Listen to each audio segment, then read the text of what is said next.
I call Scott Simpson. Thank you, Mr Speaker. It's a pleasure to rise in the House this afternoon in support of this drug and alcohol testing of community-based offenders and Bailees legislation bill in its first reading.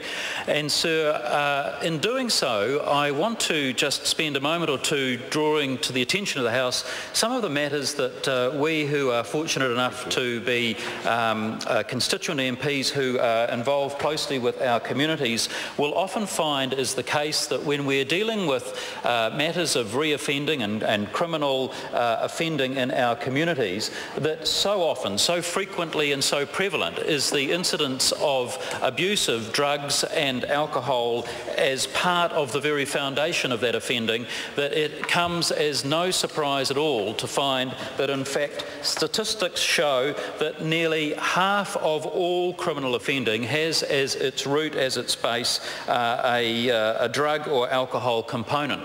And so, sir, we find when we're doing our constituency work that in fact this is a repetitive feature that occurs again and again and again. Now, in the previous Parliament, the 50th Parliament, sir, I had the pleasure and honour of chairing the Justice and Electoral Select Committee.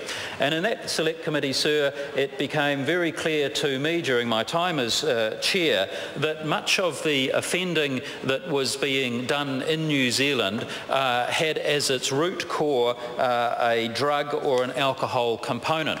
And notwithstanding that, we found that prison populations were in decline, that criminal activity was in decline, and that offending is reducing. But there is still plenty of work yet to do.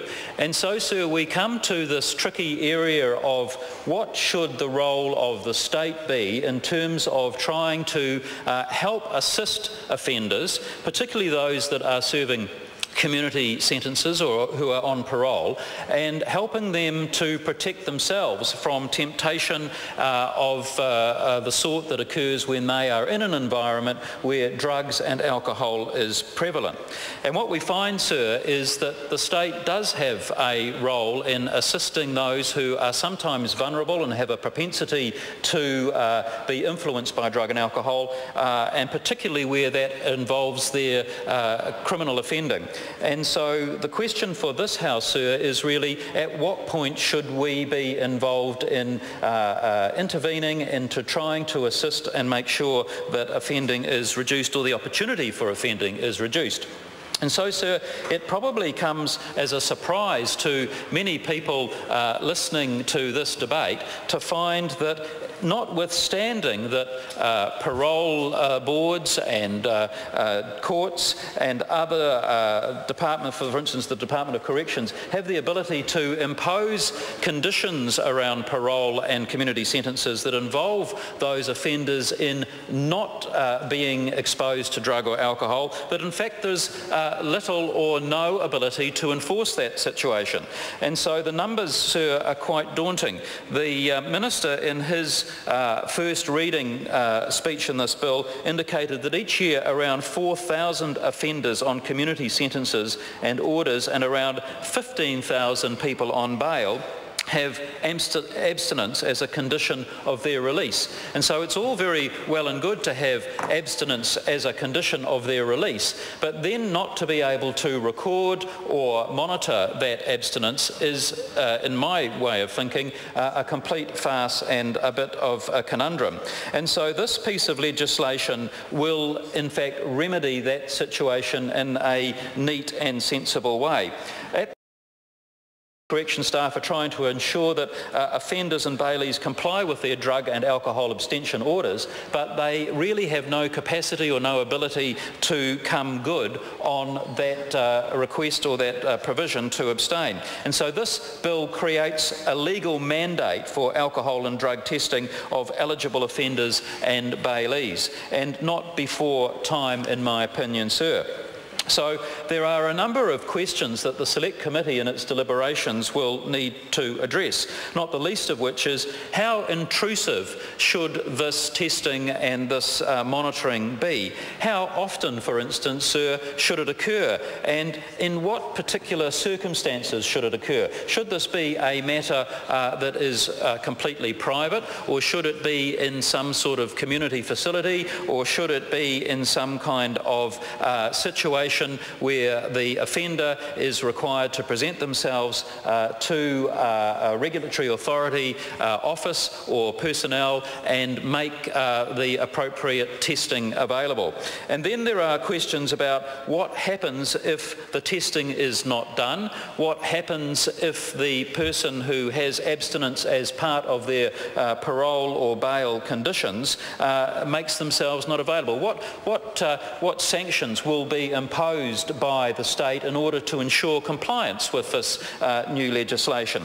And then, of course, there is a question about actually where does non-compliance sit? How do you define non-compliance? And these are matters that the Select Committee will have to address. But in the bill itself, there are some answers to those questions, sir, because the bill does, in fact, establish a number of operational principles around the drug and alcohol testing regime. And for instance, the bill says that testing should be no more intrusive than is reasonably necessary to ensure compliance with the drug or alcohol condition that has been imposed. And so that test of reasonableness is a well-known one in our legal system, and I think that the committee will find it relatively easy to find a pathway to a sensible conclusion around what is or isn't intrusive in terms of testing. But then there will be questions about what is reasonable in terms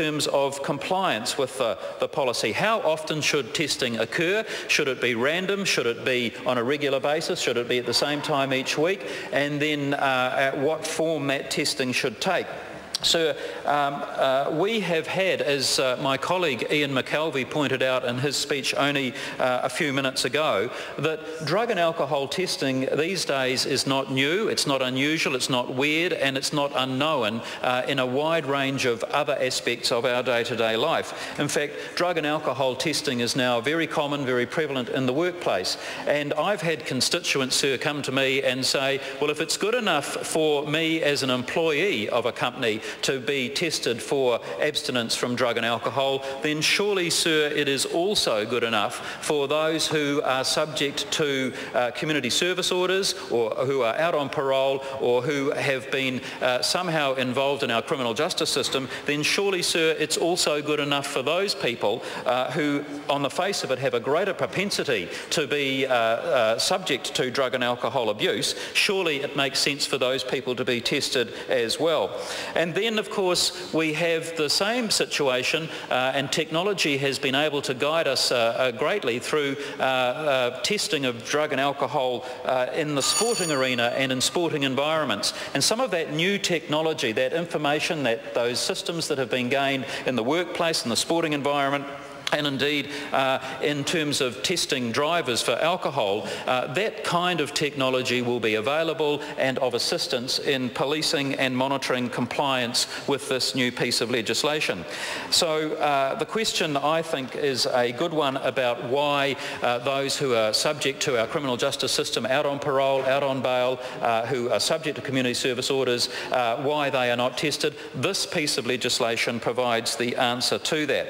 I found it of great concern, sir, when I read again the Minister's opening introductory speech, first reading speech for this bill, but he highlighted that 48%, almost half of all offenders, report that at the time they were arrested, they were either under the influence of at least one or another drug and or alcohol all at the same time, and often there were multiple incidents of drug and alcohol as being part of their system, which they were involved with at the time of their arrest. Now, that's an incredibly high percentage, sir.